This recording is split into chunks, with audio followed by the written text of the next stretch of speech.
गंभीर बातें हमने बहुत की, चलिए चलिए थोड़ी हल्की बातें करते हैं। कल प्रधानमंत्री ने काउंसिल ऑफ मिनिस्टर की बैठक बुलाई जी और उसके बाद कहा कि एक बहुत फ्रूटफुल मीटिंग हुई। जी। भाई उसमें फ्रूटफुल क्या होता है सर? कैबिनेट में तो फैसले होते हैं, काउंसिल ऑफ मिनिस्टर में क्या फ्रूटफुल क्या निकलेगा? क्या निकाला वो बताओ ना। वो कभी कुछ बताते हैं और अपने मन की बात अपने मन से कहते हैं।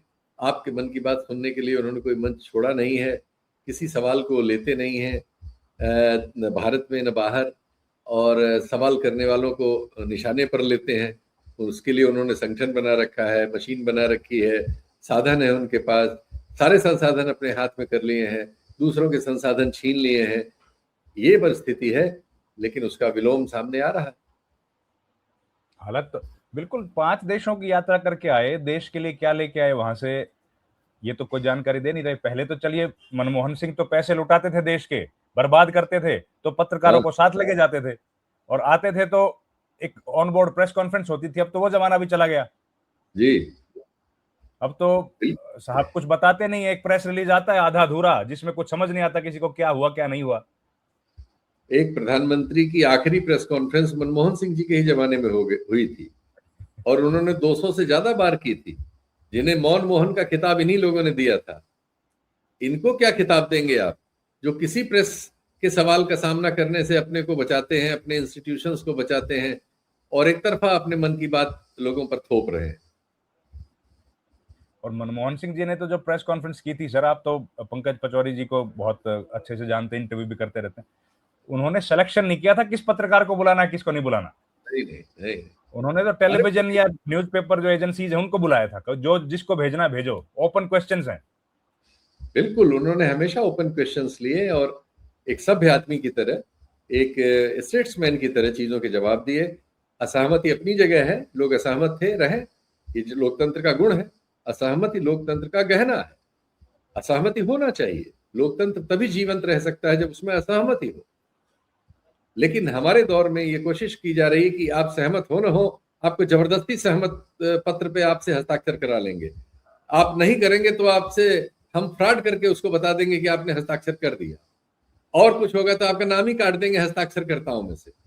अब बताइए, तो अपने पसंद के हस्ताक्षरकर्ताओं से हस्ताक्षर करा के आपको एक नतीजा दे देंगे कि हम जीत गए, देखिए सबने हस्ताक्षर कर दिया, हम जो कह रहे हैं वही सही है, हम जो कर रहे हैं वही सही है। ये जो दौर है, ये लोग बर्दाश्त नहीं करते। और हमें लोकतंत्र का 8 दशक का लगभग अभ्यास हो चुका है इस देश को। तो जाहिर है, मुझे बहुत खुशी है कि आने वाली पीढ़ी जिसको लेके मैं, या कोई भी पिछली पीढ़ी अगली पीढ़ी को लेके बहुत सारे उसके गलत परसेप्शंस होते हैं, हमारे भी हैं, लेकिन वो गलत साबित कर रहे हैं बच्चे, और मुझे इसकी बहुत खुशी है।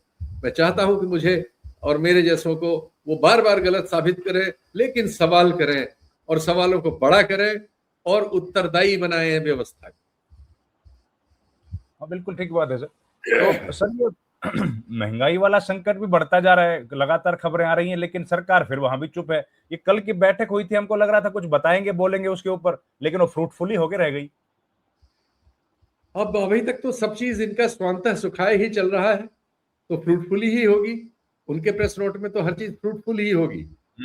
उनके वो अदम गोंडवी की ये कविता है ना, वो कि तुम्हारी फाइलों में गांव का मौसम गुलाबी है, लेकिन हमें मालूम है कि दावा झूठा है और इसमें खराबी है, या पता नहीं क्या, मैं पूरी याद नहीं आ रही है। या हाँ जी। आपके यहाँ बिजली चली गई रावीन जी, ये भी एक खबर है आजकल। अभी एक बहुत मशहूर पत्रकार है चित्रा त्रिपाठी जी, उनकी बिल्डिंग में कल बिजली चली गई है, तो उनका वीडियो आया था, फंसी हुई थी 24वें मंजिल पर। तो अगर आप सिर्फ तारीफ तारीफ तारीफ करेंगे सरकार की और व्यवस्था को चौपट होने देंगे, तो ये मत सोचिए कि आप किसी कंगूरे में छुप के सुरक्षित रह जाएंगे। ज्यादा चांसेस है कि आप कंगूरों में सुरक्षित नहीं रहेंगे, और वो कठिनाई आप तक भी पहुंचेगी, और पहुंची है। अगर देश में जंगल काट दिए जाएंगे, जो काट दिए गए हैं, तो इस देश में ऐसी प्राकृतिक आपदा आएगी जो आ गई है, और उस आपदा से न हम बचेंगे न आप बचेंगे। ये मत सोचिए कि सिर्फ हम नहीं बचेंगे, आप भी नहीं बचेंगे। ये जरूरी है समझना, और ये सच्चाइयां आपको समझाएंगी। आपका झूठ आपके मुंह पे वापस लौटेगा। जी नवीन जी, आपका नेट भी लगता है हो गया है क्या? बोलिए, आप आपकी रोशनी में दिख रहे हैं आप, ठीक है। ये एक सबूत है कि बिजली जगह जगह जा लाइट, रही है। बिजली चली गई है सर यहाँ। तो कोई बात नहीं, आप बोलिए, आपकी आवाज बिजली आ चली रही है, गई है बताइए। इधर हमारे साथ भी। कोई बात अच्छा, आ रही। हाँ, जी। क्योंकि लाइट चली गई है सर यहाँ पे, हमारे साथ भी तो सरकार अच्छा प्यार है, ज्यादा अच्छा रखती है। है। एक रियलिटी, इस कार्यक्रम के जरिए रियलिटी जा रही लोगों के पास कि रवीन शेवरान, मुझे पता नहीं कि दिल्ली में है इस समय कि हरियाणा में है या चंडीगढ़ में है, लेकिन जहां है वहां बिजली चली गई है, तो ये समस्या है। जी। समस्या समस्या तो सरकार तो कुछ समझ नहीं पा रही है ना सर। आम आदमी परेशान है। ये टेम्परेचर देखिए सर, दिल्ली के कई हमारे साथी जो चौथे मंजिल पे रहते हैं वो कहते हैं हमारे एसी फेल हो गए, काम नहीं कर रहे एसी। हो ही जाएंगे। और आपको ये आंकड़ा फिर बता दें, आपके कार्यक्रमों में मैंने बताया कि सिर्फ 8% लोगों के पास एसी है देश में। 92% तो इस आसमान से बरसती गर्मी, जिसमें 3% की वृद्धि होने की शंका है, अल नीनो आ रहा है, 140 साल पहले आया था, दुनिया की 4 करोड़ आबादी मारी गई थी उसमें। अब आदमी ने बहुत विकास कर लिया, बहुत सुविधाएं कर ली हैं, लेकिन भारत में तो अभी 92% आबादी जो है वो खतरे में है, सीधे सीधे सूरज के नीचे है, उसके पास बिजली नहीं है, या बिजली है तो इस तरह के हाल में है, और एसी नहीं है। बिना एसी के, और जब एसी भी काम नहीं करेगा, जब आप प्रकृति को उस लेवल पे नष्ट कर देंगे जैसा आपने कर दिया है, तो फिर चीजें सिर्फ पूंजीपतियों को के हक में फैसले देने, उनकी लालच के लिए हमारे जंगल काट देने से इस इस भूमंडल को, जिसकी आप बहुत पूजा अर्चना करने के ड्रामे करते हैं, राष्ट्रभक्ति दिखाते हैं, नक्शे को पूछते हैं, आदमी को छोड़ते हैं, वो ठीक नहीं रह पाएगा हुजूर। हाँ, तो वो समस्या तो लग रही है सर। चारों तरफ महंगाई की बात हो रही है, पेट्रोल डीजल की जो खबरें आ रही हैं। आप तो खैर डिबेट्स में भी खूब जाते हैं, और हर एक्सपर्ट कह रहा है कि समस्या है, लेकिन सरकार चुप बैठी है। सर, भरोसा नहीं नहीं, दिलाएगा अब कौन? सरकार का ही तो काम है। अब चुप रह के भी कहाँ चुप होगी, उसी के सलाहकार कह रहे हैं, उसके मंत्री कह रहे हैं रोज 1,000 करोड़ का नुकसान हो रहा है हमारे ऊपर, पेट्रोल कंपनियों पे 1,000 करोड़ का नुकसान हो रहा है। तो ये तो अब एक तरफ से ना करते हैं, एक तरफ से हाँ हाँ हो जाती है, उन्हीं के आंकड़े आ जाते हैं। उनके सबसे प्रबल समर्थक अर्थशास्त्री ने कल एक लेख इंडियन एक्सप्रेस में लिखा है, और उन्होंने लिखा है कि हम अपने फैसलों से वहां पहुंच गए हैं जहां पता नहीं हम वापसी कर पाएंगे कि नहीं। घबरा गए हैं वो भी सरकार के पक्ष में बहुत भाषण दिया करते थे, बहुत लिखा करते थे।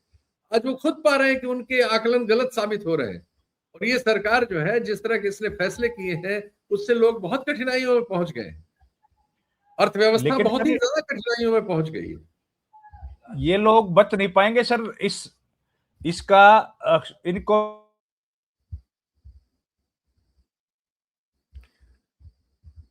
मैं समझ रहा हूँ आपकी बात, तो मैं उसका उत्तर अपनी ओर से दे देता हूँ। आपकी आवाज में कठिनाई हो रही है, आपके इंटरनेट में कठिनाई होगी निश्चित तौर पर।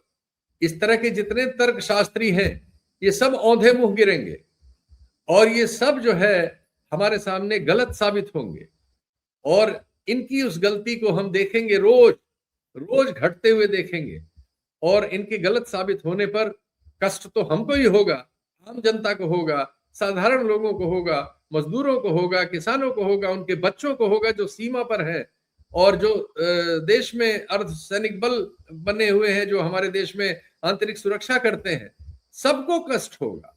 चीज बिगड़ेगी तो सबके हिस्से में जाएगी। ऐसा नहीं हो सकता कि आप अपने मन की करते रहे, अपने मन की कहते रहे, और वही मन का होता रहे। ऐसा नहीं होता। तो हमारे मित्र का लगता है कि इंटरनेट कनेक्शन भी डिस्टर्ब हो गया है, तो उनकी ओर से मैं इस कार्यक्रम को यहाँ समाप्त करता हूँ। उम्मीद है कि वो इसको प्रोक्योर कर लेंगे और आप तक इस कार्यक्रम को पहुंचाएंगे। आज इतना ही, देखते रहते हैं, जो कुछ और होगा उसको आपके सामने प्रस्तुत करेंगे। नमस्कार।